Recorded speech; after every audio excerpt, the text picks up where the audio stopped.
क्या है आर्टिकल 15? 2019 में आई फिल्म आर्टिकल 15 ने देश में हलचल का माहौल बना दिया था। शहर शहर गांव गांव सिर्फ आर्टिकल 15 चर्चा का विषय बना हुआ था। आज हम बात संविधान में आर्टिकल 15 के बारे में बताएंगे। आप सभी ये बात जरूर जानते होंगे, भारतीय संविधान में सभी नागरिकों को मौलिक अधिकार के रूप में समानता का अधिकार मिला हुआ है। आर्टिकल 15 भारतीय संविधान के तीसरे भाग में आता है, जो भारत के नागरिकों के मौलिक अधिकारों के बारे में बताता है।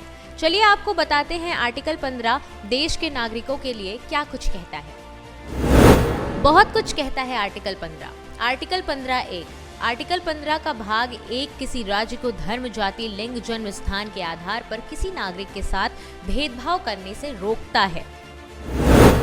आर्टिकल 15(2) आर्टिकल 15 के भाग 2 के तहत किसी भी नागरिक के साथ धर्म, जाति, लिंग, जन्म स्थान के आधार पर भेदभाव नहीं किया जा सकता है। ये बताता है कि किसी भी नागरिक को दुकानों, पब्लिक रेस्टोरेंट, होटल और पब्लिक एंटरटेनमेंट में जाने से वंचित नहीं किया जाएगा।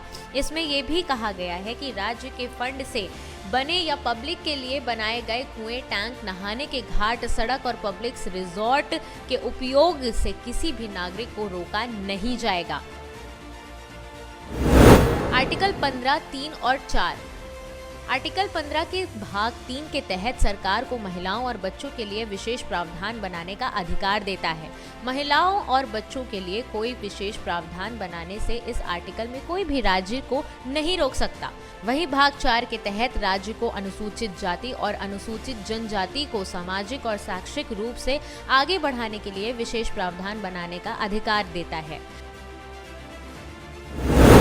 आर्टिकल 15(5) आर्टिकल 15 का भाग 5 आर्टिकल के भाग 4 को आगे ले जाता है। इसमें कहा गया है कि आर्टिकल 15 या आर्टिकल 19 के भाग 1 के सब क्लॉज यानी जी की कोई बात राज्य को सामाजिक और शैक्षिक दृष्टि से पिछड़े हुए नागरिकों के किन्हीं वर्गों की उन्नति के लिए या अनुसूचित जातियों या अनुसूचित जनजातियों के लिए कोई विशेष प्रावधान बनाने से नहीं रोकेगी।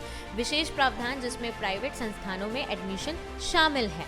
आर्टिकल 15 में भाग 6 को साल 2019 में शामिल किया गया, जो राज्य को आर्थिक रूप से पिछड़े लोगों के लिए विशेष प्रावधान बनाने की आज़ादी देता है। Bureau report, parliamentary business.